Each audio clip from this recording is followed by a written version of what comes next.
जो धतूरा होता है ना,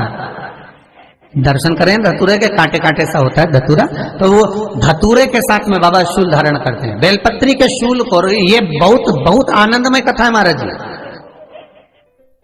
जिसके जीवन में हमेशा कांटे ही मिले हैं। बेटी बड़ी हुई तो घर में मायके में दुख देखा, और मायके से गई ससुराल में तो ससुराल में दुख देखा। ससुराल में भी दुख देखने के बाद में भी पति को बहुत कुछ काम खुलवाया, बहुत धंधे खुलवाए, नौकरी लगवाई, पर वो पति बार बार छोड़ कर आ गया, बार बार तकलीफ भोग रहा है, बार बार कष्ट भोग रहा है। फिर थोड़े दिन काम करता है, थोड़े दिन छूट जाता है, फिर व्यापार में बढ़ता है, फिर छूट जाता है, फिर कोई दुकान खुल गई, थोड़े दिन अच्छी चली, फिर वापस वहीं घर पर आकर बैठ गया। अर्थात उसके जीवन में वो शूलता चल रही है। तो बाबा देवाधिदेव महादेव कहते हैं, ये 3 घड़ी 3 पल 3 नक्षत्र 3 समय 3 दिन में जो शूल मुझे समर्पित करता है, उसके जीवन से मैं शूल हटा देता। वो 3 दिन लिखे स्कंद पुराण।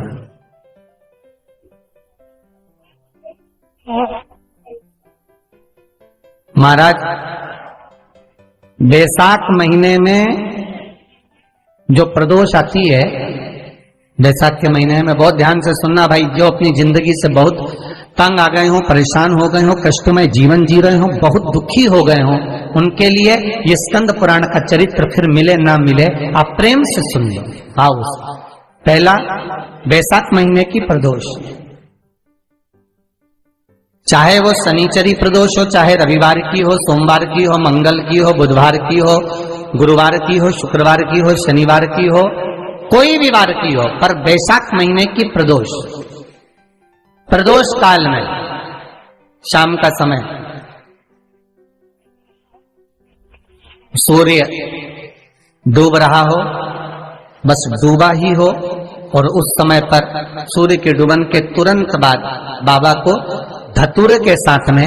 बेलपत्री ना चढ़ाते हुए बेलपत्री के वृक्ष के 7 कांटे बाबा के शिवलिंग पर समर्पित करे जाते हैं महाराज, अपनी जिंदगी में अड़चनों को हटाने के लिए। फिर आप जिस व्यापार में उतरे, जिस व्यवसाय में उतरे, जिस नौकरी में उतरे, आप दिल से करें, आपको तरक्की मिलेगी। आप हार नहीं सकते, नीचे नहीं आ सकते, उन्नति पर ही चढ़ेंगे। एक वैशाख मास की प्रदोष, दूसरा शिवरात्रि के दिन मध्याह्न का समय। महाराज जो बड़ी शिवरात्रि होती है माघ की, बड़ी शिवरात्रि के अंतर्गत मध्याह्न का समय, दोपहर के ठीक 12 बजे, चाहे फिर वो कोई भी दिन हो महाराज, शिवरात्रि जिस दिन पड़ रही हो,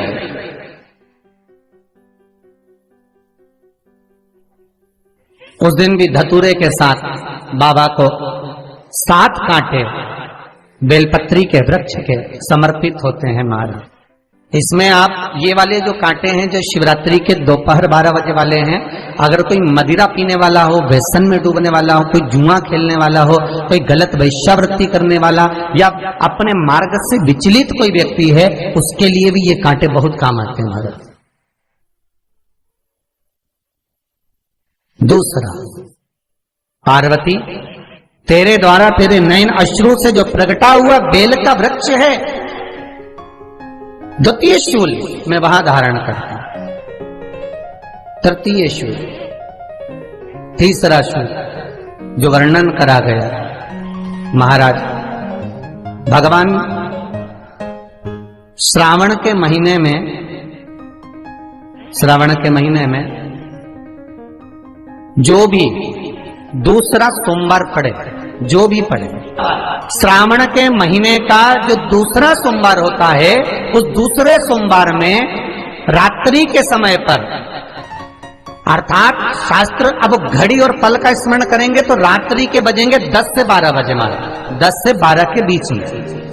धतूरे के साथ बाबा को शूल समर्पित होता है महाराज। ये भी हमारी बाधाओं को, हमारी तकलीफों को, व्यापार व्यवसाय के लिए, नौकरी सर्विस के लिए, बहुत सारे एग्जाम में आप बैठ लिए, गवर्नमेंट एग्जाम के लिए बैठ लिए, नहीं हो रहा, ये 3 बार मेरे शंकर को बेलपत्री के वृक्ष के शूल समर्पित होते हैं, उसका आनंद पाना और उससे अपने को सुख प्राप्त करना।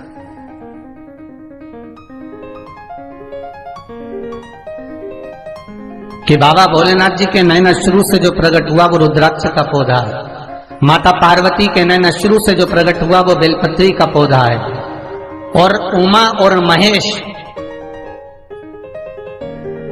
जिस महेश के वंशज है महेश्वरी, जिनकी 12 धाम प्रगटी है भगवान महेश के द्वारा,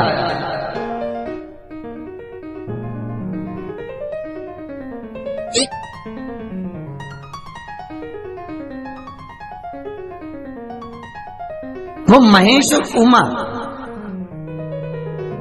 और महेश का जो चरित्र है कि उमा और महेश का जब प्रागट्य हुआ, उमा और महेश जब दोनों आनंद में विभोर होकर जब चलते हैं और दोनों के बैठने से तप मुद्रा से जो पौधा उत्पन्न होता है वो शमी का पौधा है।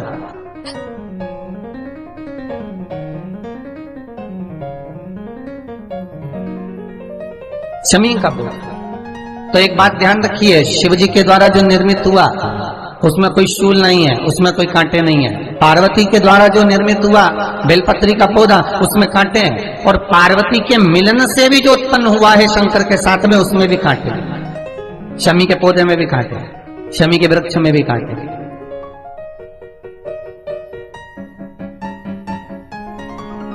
तो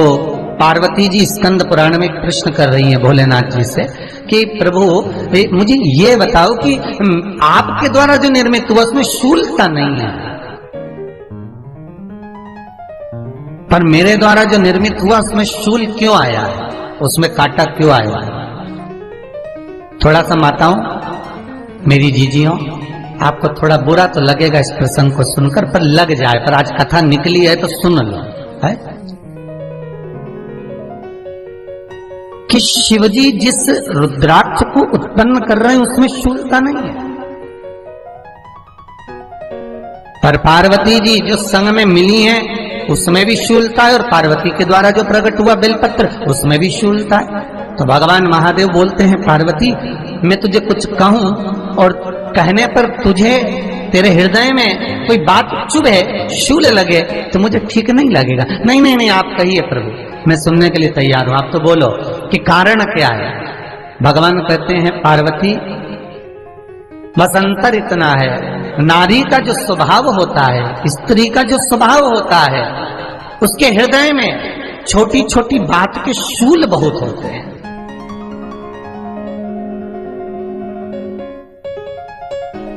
जेठानी ने ये कह दिया, देवरानी ने ये कह दिया, तुम्हारी मम्मी ये